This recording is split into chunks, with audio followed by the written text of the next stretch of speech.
Sometime in 2002, 7 people were viciously murdered, while an astonishing 19 others were wounded. As it turns out, one specimen broke out of its cryogenic chamber and absolutely tore the lab researchers to bits. It killed or gravely wounded the very people that engineered its creation. And this horrifying event lasted about 20 hours. One regenerator versus 26 people. I think that should give you an idea of how insanely powerful, relentless, and evil these creatures really are.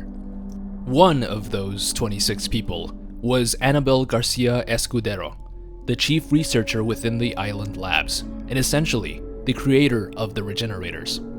In order to create a monster as demonic as this one, you'd pretty much have to be one yourself. For Anabel, her plunge into madness was gradual. Her colleagues took note of her blank state. Not that they were any better, of course.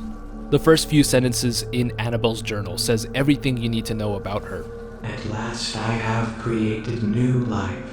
I call it Regenerator. Its metabolic capacity is incredible. Unless all the parasites residing within the organism are destroyed, its tissue can regenerate indefinitely. Upon examining the body with a biosensor scope, I was able to confirm that the parasites behave like vital organs for the host, almost as true it has multiple hearts. This new creation of mine is essentially immortal.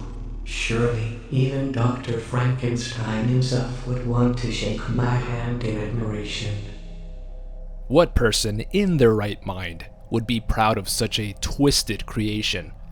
As it turns out, there's a more nefarious explanation behind Annabelle's behavior. She wasn't in her right mind because she wasn't in control at all. No one with any clear sense of judgment would breed dozens of these killing machines, not unless their minds were infested by Osmond Sadler. Annabelle's colleagues looked on as one of them wrote his final thoughts in a journal. We were imprisoned with that warning. One by one we were taken to the next room. I do not know what happens there.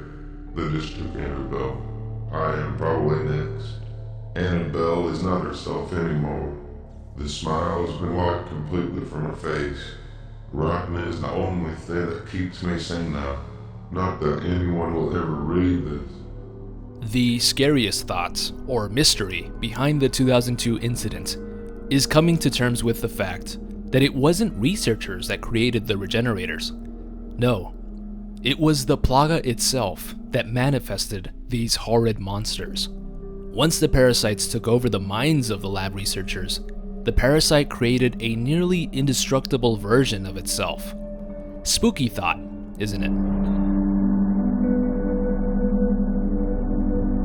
The grisly scene of a regenerator being created is a hard one to forget. In the scene, an unnamed castle zealot is undergoing the process of becoming those supposedly immortal bioorganic weapons. Nearby, X-rays of the infestation paint a painful picture. The entire body enters a metamorphosis, hatching a mouth on the side of the head, while sprouting giant limbs and extremely resistant skin. The guy's facial expression sums up what he is, or was, going through, as this invasive surgery seemed to have been interrupted. Curiously, a spider plaga is used during the process. It impales the host with various spikes. I mean, you can even see that it went all the way through the victim's throat and out of his mouth. Can the spider plagas be the reason behind the Regenerator's immortality? Well, the spider plaga is the only one that can separate from its host and continue thriving. It also gives the host berserk-like qualities, rushing towards their targets at fast speeds.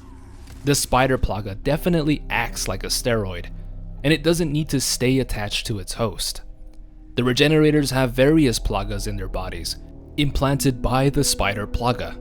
You're looking at a very fast and powerful freak of nature, even within BOW terms. It mimics immortality. But unfortunately, the Regenerators are a lot like you and I. In the freezer section, discarded cow bones can be seen on the floor. If you look at the Regenerators' overall build, it's safe to say that they were all well fed, while the villagers themselves starved. Kinda shows you this cult's priorities. The insane amount of regenerator bags will remind you what those priorities are. There are easily over a dozen hanging bags. To think that just one of these monsters maimed 26 people on its own, and you can genuinely start to see the beginning of an army of POWs. And it doesn't stop there. I think we all know by now that regenerators aren't truly immortal. Death is imminent for these things as soon as you locate its parasites. But perhaps the biggest mystery here is how this thing evolves upon dying. What the fuck? The regenerators overgo yet another metamorphosis, gaining an even bigger build along with spikes, much like its spider plaga's origins. One crucial detail here is where the Iron Maiden's plaga resides. It goes to the top of its head, and there is a very good explanation behind it. The parasites and their ecology file gives 3 examples of how the parasite infects plants, animals, and insects. In all of these examples, the parasites want to be eaten in order to spread onto bigger hosts. To do this, the parasites climb to the top of its host, or make the host climb to the top of a surface to make itself more visible to predators.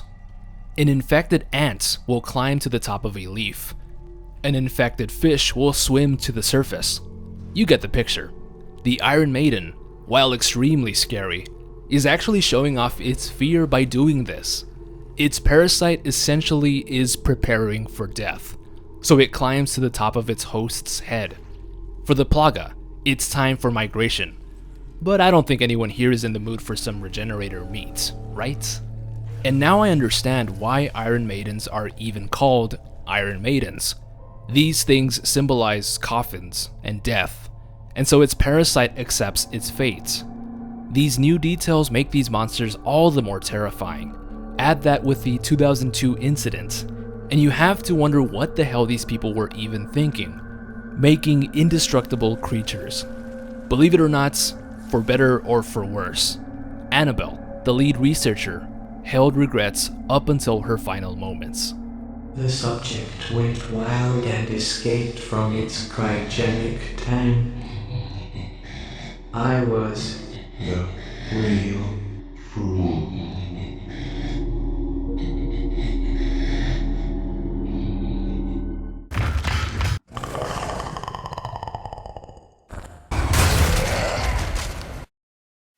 Remember, keep your eyes open.